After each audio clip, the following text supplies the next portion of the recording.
ప్రపంచంలో అత్యంత గొప్ప ఆత్మజ్ఞాన గ్రంథం భగవద్గీత. 18 అధ్యాయాలు, 18 పేర్లు. కానీ ఈ పేర్లు కేవలం శీర్షికలు కాదు, ఇవి మోక్ష ప్రయాణంలో ఎదురయ్యే 18 మెట్లు. ప్రతి పేరు ఒక రహస్యం, ప్రతి అధ్యాయం ఒక యోగ మార్గం. ఆ రహస్యాన్ని ఈరోజు ఆవిష్కరిద్దాం.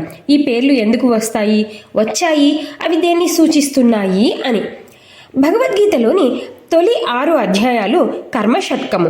ఇవి పని ద్వారా మార్గాన్ని చూపిస్తాయి. ఈ భాగం కర్మ అంటే పని, మరియు ఆత్మ సంయమనం అంటే మనసును నియంత్రించడం. అంటే ఈ భాగం కర్మ మరియు ఆత్మ సంయమనంపై దృష్టి పెడుతుంది. ఇందులోని మొదటి అధ్యాయము అర్జున విషాద యోగము. దీని పేరు యొక్క అర్థము విషాదం, దుఃఖం అనే మార్గము. అంటే దుఃఖం కూడా ఒక యోగమే, ఎలా అప్పుడే మనకి దారి తెలుస్తుంది అంటూ. మరి ఈ పేరు ఎందుకు వచ్చింది? జ్ఞానం యొక్క ప్రయాణం దుఃఖం నుండి మొదలవుతుంది. మన సమస్యలను చూసి నిజంగా బాధపడినప్పుడే వాటికి పరిష్కారం వెతకడం మొదలు పెడతాం. దుఃఖమే తొలి యోగం. మరి రెండవ అధ్యాయము సాంఖ్య యోగము. ఇది జ్ఞానం ద్వారా యోగము. దీనికి ఈ పేరు ఎందుకు వచ్చింది? అర్జునుడి దుఃఖాన్ని పోగొట్టడానికి కృష్ణుడు ముందుగా ఆత్మ అనాత్మల అంటే శాశ్వతం అశాశ్వతంల భేదాన్ని గురించి ఉపదేశించాడు. ఇది జ్ఞానం యొక్క పునాది. మూడవ అధ్యాయము కర్మయోగము. ఇది పని ద్వారా యోగము. దీనికి ఈ పేరు రావడానికి కారణం జ్ఞానం విన్నాక కూడా నిలబడాలంటే కర్తవ్యం చేయాలి. ఫలితంపై ఆశ లేకుండా పని చేయడం ద్వారానే ఆత్మజ్ఞానం స్థిరపడుతుంది. నాలుగవ అధ్యాయం జ్ఞానయోగము. అంటే జ్ఞానంతో కూడిన కర్మ సన్యాసం అన్నమాట. కర్మను వదిలేయడం కాదు, కర్మలో ఫలితాన్ని వదిలేయడం ఎలాగో చెప్పాడు కృష్ణుడు. ఈ కర్మను కృష్ణుడు యుగ యుగాలుగా ఎలా బోధించాడో కూడా వెల్లడించాడు. 5వ అధ్యాయము కర్మయోగము.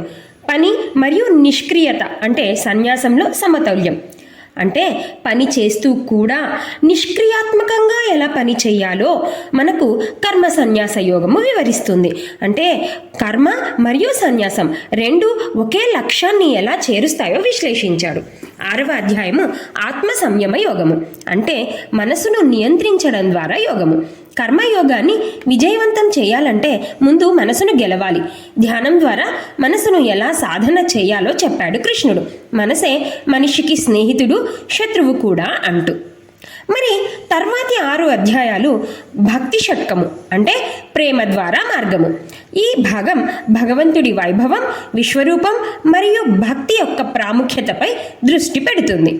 మరి 7వ అధ్యాయము విజ్ఞాన యోగము. దీని అర్థం అనుభవ జ్ఞానం ద్వారా యోగము. ఈ పేరు ఎందుకు వచ్చింది దీనికి అంటే భగవంతుడిని కేవలం తెలుసుకోవడం జ్ఞానం కాదు, తెలుసుకోవడము కాదు, అనుభవించడం అంటే విజ్ఞానం ఎలాగో చెప్పాడు. సృష్టిలోని ప్రతి సారాంశంలోనూ తాను ఉన్నానని వెల్లడించాడు. అంటే కేవలం భగవంతుడిని తెలుసుకోవద్దు, అనుభవించండి అంటూ. 8వ అధ్యాయం అక్షర పరబ్రహ్మ యోగము. అంటే శాశ్వతమైన దైవాన్ని చేరడం. దీనికి పేరు ఎందుకు వచ్చిందంటే జీవితంలో అత్యంత కీలకమైన ఆఖరి క్షణంలో ఏ విషయం గుర్తుంటే మోక్షం వస్తుందో చెప్పాడు కృష్ణుడు. అక్షరం అంటే నాశనం లేనిది అంటూ. 9వ అధ్యాయము రాజవిద్య రాజగుహ్య యోగము. అంటే విద్యలలో రాజు, రహస్యాలలో రహస్యం అన్నమాట. మరి ఇదేంటి అంటే ఇది అత్యంత సులభమైన మార్గం. భగవంతుడు అంతటా ఉన్నప్పటికీ ఒక్క ఆకు ఇచ్చిన భక్తితో స్వీకరిస్తానని చెప్పి భక్తి యొక్క పరమ సరళతను వెల్లడించాడన్నమాట. 10వ అధ్యాయం విభూతి యోగము. దైవ వైభవాన్ని చూడడం ద్వారా యోగము అని ఈ అధ్యాయానికి, ఈ పేరుకు అర్థం. అంటే భగవంతుడు సృష్టిలోని ప్రతి శ్రేష్టమైన దాంట్లోనూ హిమాలయం, గంగా, ఆకారం ఇలా అన్నమాట ఉన్నానని తన అద్భుత శక్తులను వివరించాడు. 11వ అధ్యాయం విశ్వరూప సందర్శన యోగము. అంటే విశ్వరూపాన్ని దర్శించడం. భగవంతుడి అనంత శక్తిని, కాలస్వరూపాన్ని అర్జునుడికి చూపించి ఆ భయాన్ని పోగొట్టడానికి ఏకాగ్ర భక్తి అవసరమని నిరూపించాడు కృష్ణుడు. 12వ యోగం భక్తి యోగం. అంటే ప్రేమ ద్వారా యోగం. ఇది రూపం ఉన్న దైవాన్ని పూజించాలా, రూపం లేని దైవాన్ని పూజించాలా అనే ప్రశ్నకు ప్రేమే ముఖ్యం అని చెబుతూ భక్తి యొక్క అత్యున్నత లక్షణాలను వివరించాడు. ఇక తుది 6 అధ్యాయాలు జ్ఞాన షట్కము అంటే జ్ఞానం ద్వారా మార్గము మోక్షము అన్నమాట. ఈ భాగం తత్వజ్ఞానం అంటే దైవ సిద్ధాంతాలు మరియు మోక్షానికి దారి తీసే అంతిమ జ్ఞానంపై దృష్టి పెడుతుంది. 13వ అధ్యాయము క్షేత్రజ్ఞ విభాగ యోగము అంటే శరీరం క్షేత్రం మరియు ఆత్మ క్షేత్రజ్ఞుడు అన్నమాట.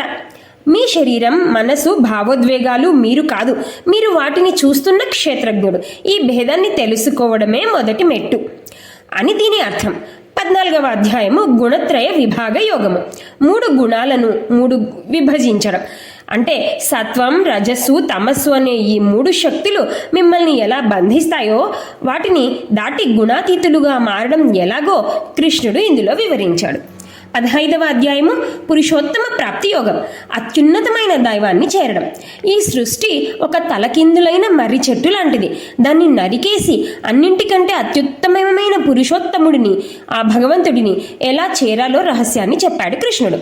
16వ అధ్యాయం దైవాసుర సంపద్ విభాగ యోగము అంటే దైవ సంబంధ మరియు రాక్షస సంబంధ గుణాల భేదము. ప్రతి మనిషిలో మంచి అంటే దైవం మరియు చెడు అంటే అసురం ఇటువంటి లక్షణాలను విశ్లేషించాడు. మోక్షానికి ఏ గుణాలు తోడ్పడతాయో స్పష్టం చేశాడు.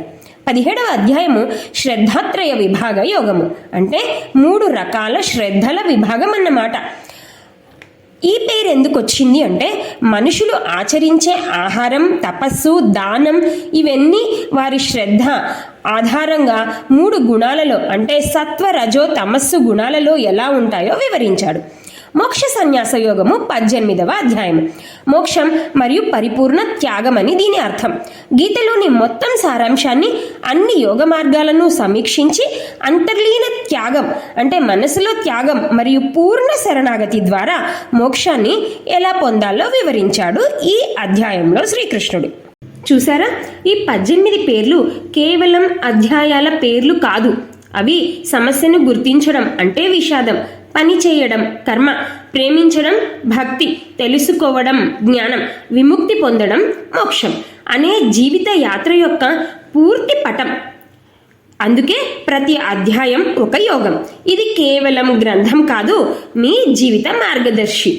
కాబట్టి ఖచ్చితంగా ప్రతి ఒక్కరూ భగవద్గీత ద్వారా ఉన్నతమైన స్థానానికి చేరాలని ఆశిస్తూ శ్రీకృష్ణార్పణమస్తు.